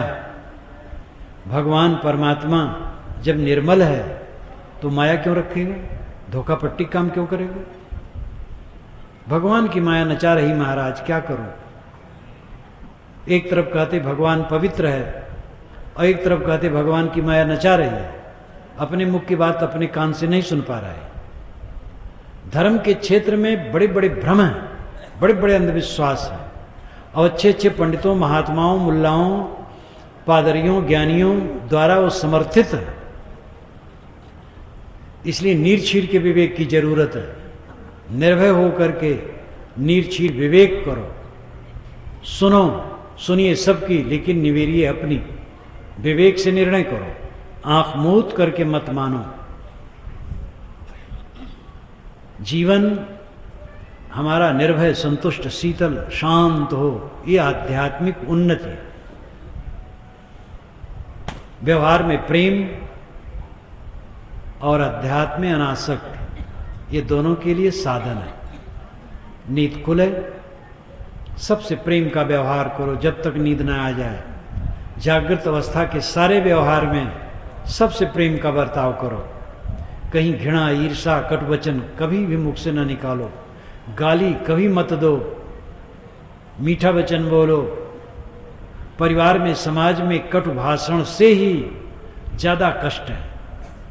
कटु भाषण कभी नहीं होना चाहिए, मीठा वचन होना चाहिए।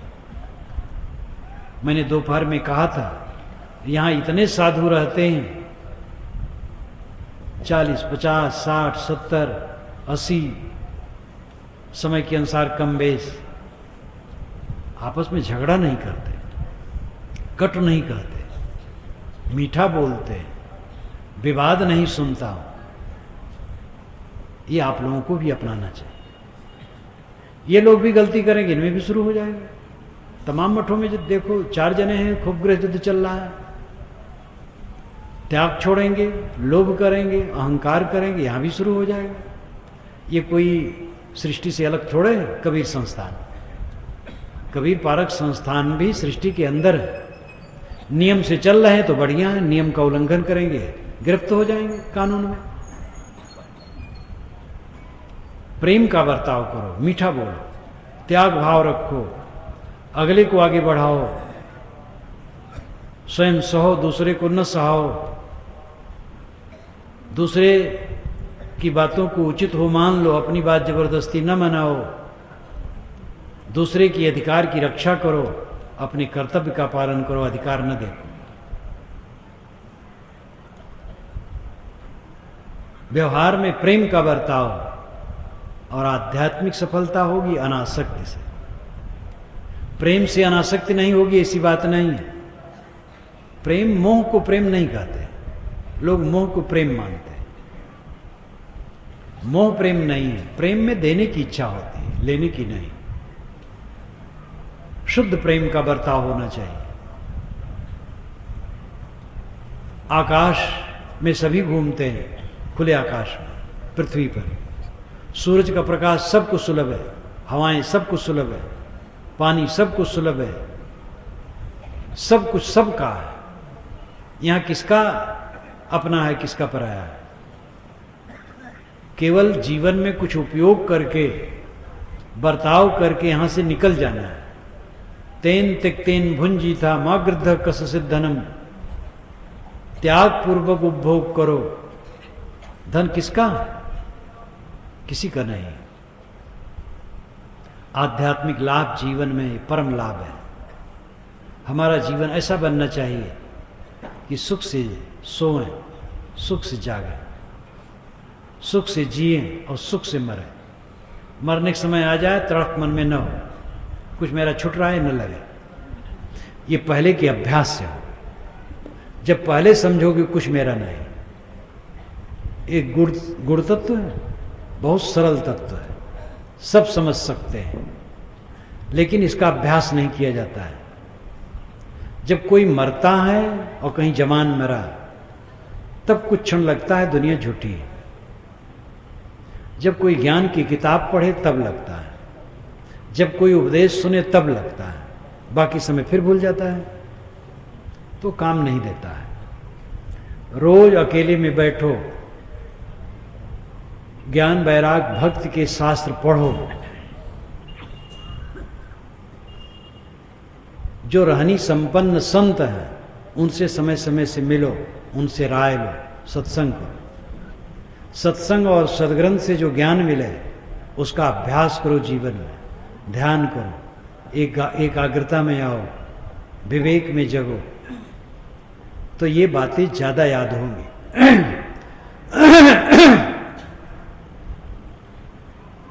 जो अपने शरीर की मृत्यु की याद हमें कभी कभार होती है, वो ज्यादा याद होने लगे, और ऐसे विचार बढ़ते बढ़ते उसकी ऐसी चरितार्थता हो जाएगी कि सब समय वो संस्कारित हो जाएगा।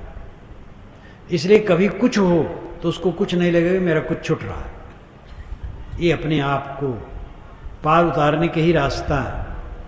बेड़ा पार, भवसागर से पार कर दो महाराज, लोग कहते हैं।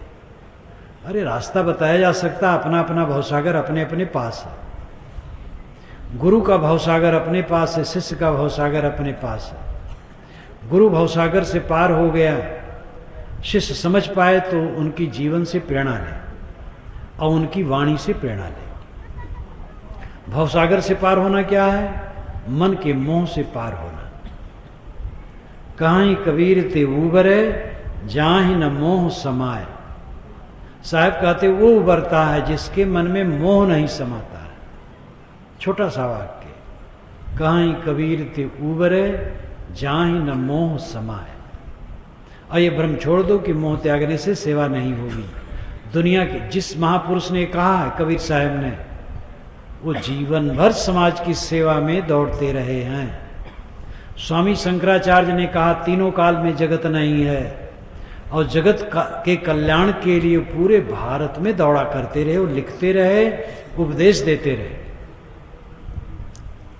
जितने ज्ञानी पुरुष हैं दुनिया के, वो दुनिया में लोलुप होने के लिए नहीं कहे। हजरत मोहम्मद ने बारंबार कहा सुख में लिप्त मत हो, परहेजगारी, सूद लेने के लिए इसलिए उन्होंने कड़ा नियम दिया, तुम बहुत लोभी हो जाओगे, लंपट हो जाओगे। त्याग की बात कहा नहीं, कुरान पढ़ो, बाइबल पढ़ो, वेद पढ़ो, ये सब में भी त्याग की बातें आती हैं। प्राय कहा जाता वेद में त्याग की बात, वैराग की बात नहीं है, उसमें भी है। मनुष्य को तो बारंबार मर्त्य कहा गया है वेदों में। मनुष्य, मानव वेदों में कम कहा गया, मर्त्य कहा गया। मर्त्य नाम मरणधर्मा, जो मरणशील है। जानवर को मर्त्य नहीं कहा गया। वेद में जहां कहीं मर्त्य आएगा उसका अर्थ होगा मनुष्य, मरणधर्मा मनुष्य। पाली भाषा में भी आता मच्छ, मच्छ यानी मृत्य। मरणधर्मा संस्कृत से ही पाली टूट करके बनी है। तो समस्त ग्रंथों में मिलता है कम बेस। कबीर साहब की वाणी में वैराग की भावना अधिक है, उपनिषद के वचनों में है, लेकिन सभी संतों की वाणियों में है, अन्य अन्य ग्रंथों में भी है। जब तक अनासक्ति नहीं होगी चित्त से, तब तक शांति नहीं मिल सकती। इसका अभ्यास करो, रोज समय निकालो, वास्तव में होना चाहिए 4 घंटे का समय। 24 घंटे में 4 घंटे होना चाहिए साधना के लिए। यहाँ 4 घंटा तो नियमित सामूहिक है, सुबह 5:30 से 7:30 और रात 7:30 से 9:30। इसमें दोनों टाइम प्रवचन और ध्यान इत्यादि प्रक्रिया सब है। 4 घंटा तो सबके लिए अनिवार्य है। फिर और जितना समय पाएं अपना अलग अलग से निकालें। गृहस्थों को भी अगर बन सके जिसको 4 घंटे निकाले, नहीं 2 घंटे, 3 घंटे, 1 घंटा। 1 घंटा तो जरूर निकालो, निकलेगा। अगर निकालो तो जरूर निकलेगा। पहले 1 घंटा निकालो और 40 वर्ष के बाद 2 घंटा और 50 के 3 घंटे और 60 के बाद 4 घंटे और उससे ऊपर।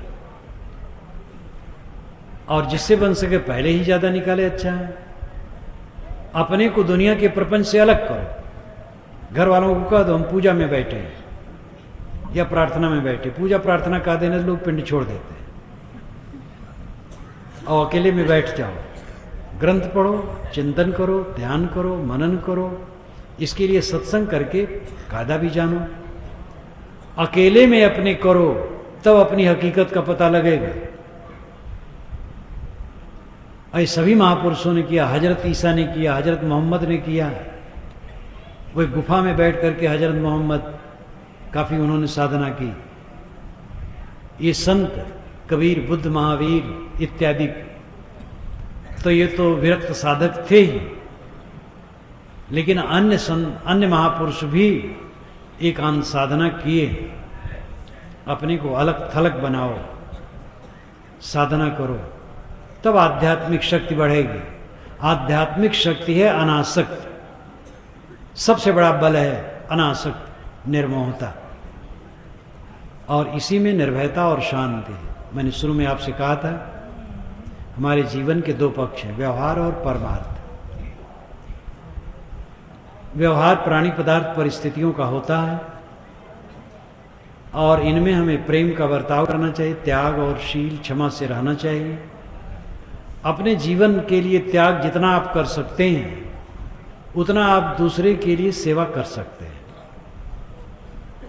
और जितना भोगी बनेंगे उतना रागी, द्वेषी, कलह करने वाले, झगड़ाल बनेंगे। इसलिए जीवन में त्याग, संयम आना चाहिए, तब प्रेम बढ़ेगा। और अंततः अनासक्त। प्रेम में स्वर्ग है, अनासक्ति में मोक्ष है। और व्यवहार का सुख स्वर्ग है, वो है प्रेम। नींद खुली सुबह, परिवार के लोग, पड़ोस के लोग जिनको देखे मन में प्रेम की भावना आई, देवी देवत्व का भाव उनमें आया। अब अंततः कोई मेरा नहीं, कुछ मेरा नहीं, एक कण मेरा नहीं, ये धारणा दृढ़ हुई, बस मोक्ष है। इसी में निर्भयता, इसी में शांति है। आपको धन्यवाद देते हुए मैं अपनी वाणी को यहीं विराम देता हूं।